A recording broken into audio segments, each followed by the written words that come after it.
Nuansa Cinta di Cakrawala. Melodi Rasa oleh Sylvie Aulia. Sendiri adalah resiko yang harus ditanggung oleh seorang jomblo. Keadaan menuntutku untuk menjadi mandiri. Pergi dan pulang kerja, makan bakso, shopping, hal apapun dilakukan sendiri. Teman-temanku banyak, tetapi mereka lebih senang menghabiskan waktu bersama pacar halalnya. Siang ini, karena merasa sangat bosan, akhirnya aku putuskan untuk mengunjungi satu-satunya mall yang ada di kotaku. Dengan modal nekat, kulajukan sepeda motor dengan kecepatan sedang. Sampai di parkiran, aku bergegas memasukkan helm dan kertas parkir ke dalam bagasi sepeda motor. Lalu dengan santai melenggang masuk ke dalam mall. Aku memasuki sebuah toko aksesoris dan membeli beberapa pernak-pernik untuk hiasan kerudung. Alunan musik pop menemaniku memilih barang-barang yang dibutuhkan. Setelahnya, memesan minuman favoritku, yaitu cappuccino dengan topping cincau dan ukuran cup yang extra large. Aku menaiki eskalator menuju lantai 3. Tepat di samping eskalator, terdapat sebuah panggung sumber musik pop yang mengalun tadi. Vokalisnya seorang lelaki bertubuh tinggi, berambut gondrong yang diikat rapi serta mengenakan setelan celana jeans berwarna coklat susu dan kaos lengan panjang berwarna navy. Suaranya yang merdu membawaku hanyut dalam imajinasi yang liar. Sampai di lantai 3, aku kembali memesan camilan. Tak lengkap rasanya minum tanpa ditemani camilan. Aku mencari bangku kosong, lalu duduk santai di atasnya sambil melihat langsung panggung musik yang berada di lantai bawah. Sambil menikmati minuman, aku memandang ke arah vokalis yang sedang asyik menyenandungkan melodi-melodi indahnya. Hingga akhirnya, mata kami beradu pandang dan sedetik kemudian dia tersenyum, menampakkan deretan giginya yang rapi. Membuatku dengan secepat kilat mengalihkan pandangan darinya. Dia baru saja menyelesaikan lagu dan bersiap untuk lagu yang baru. Tiba-tiba saja dia mengatakan sesuatu yang membuat jantungku berdetak tidak normal. Lagu ini khusus untuk Mbak yang sedang duduk sendiri di atas sana. Ucapnya yang membuat semua pasang mata tertuju ke arahku. Dengan percaya diri, dia menunjuk ke arahku dan seketika itu aku merasakan pipi ini panas, menahan malu. Gemuruh tepuk tangan menghiasi seluruh ruangan.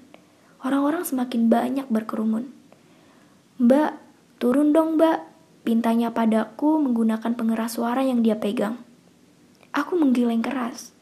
Kurasakan jantung ini berdetak tak karuan dan pipi semakin memanas.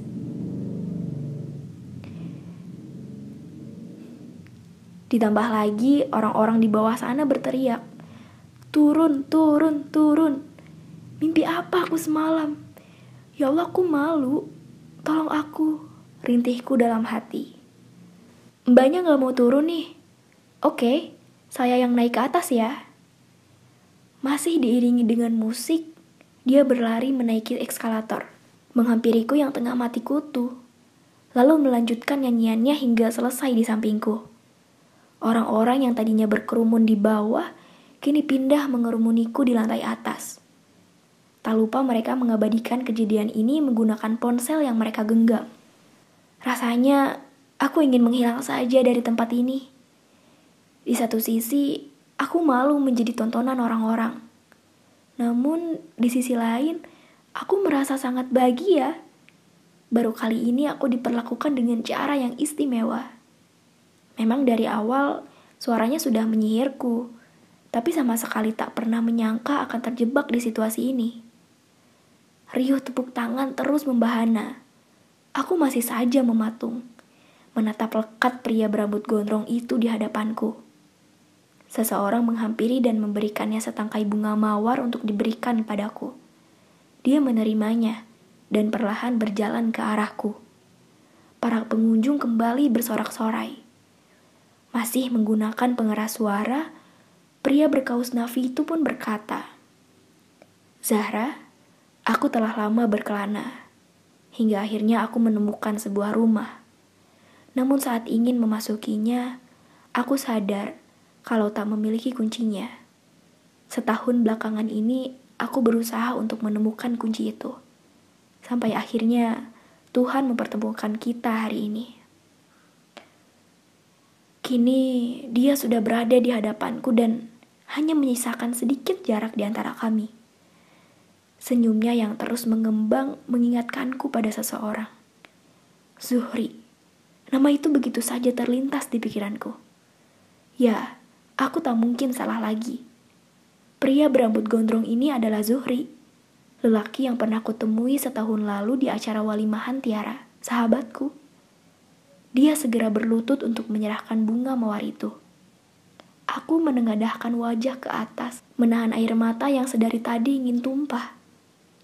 Suasana mendadak menjadi tegang. Orang-orang tak lagi riuh.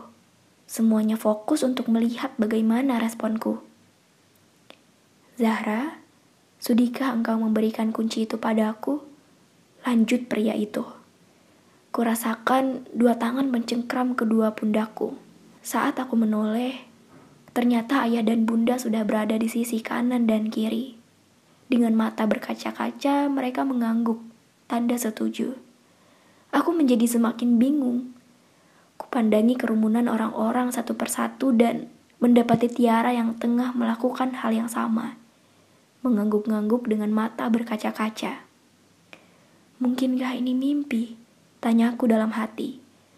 Seseorang mengambil mikrofon dari tangan Zuhri dan langsung menyenandungkan sebuah lagu Yufi and Nuno yang berjudul Janji Suci. Jangan kau tolak dan buatku hancur. Ku tak akan mengulang untuk meminta satu keyakinan hatiku ini.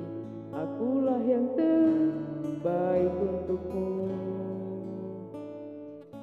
Rasa haru kian menyelimuti, membuat air mataku akhirnya luruh juga. Aku tak mampu lagi berkata-kata meski hanya sekedar menjawab pertanyaannya. Ingin sekali rasanya aku menjawab kata iya dengan lantang, tapi lidah terasa keluh. Aku menatap matanya dalam-dalam dan melihat ketulusan serta pengharapan di sana. Aku mengangguk seraya mengambil mawar itu dari tangannya. Semua orang bertepuk tangan dan beberapa terlihat menitikan air mata haru. Bunda langsung memelukku yang disusul juga dengan Tiara. Selamat ya sayang, akhirnya penantianmu selama ini sudah menemukan titik terang. Aku selalu mendoakan yang terbaik untuk kalian, bisik Tiara.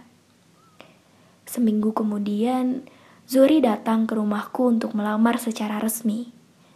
Beberapa bulan lagi, acara walimahan kami akan digelar. Aku masih tak bisa move on juga dari kejadian di mall tempo lalu. Betapa bodohnya aku yang tak bisa langsung mengenali suara indah itu. Semua ini seperti mimpi.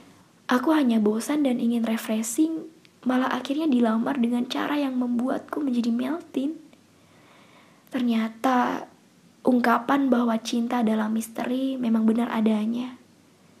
Sejak pertama kali melihat Zuhri di acara pernikahan Tiara, aku memang sudah jatuh hati.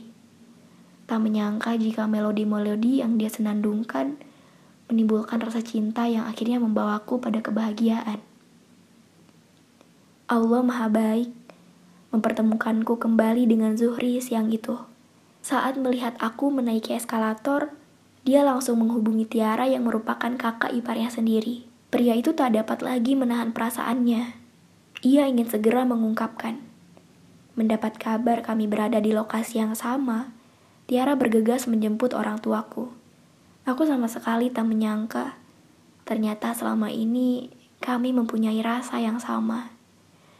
Namun tak berani menunjukkan karena takut salah sasaran.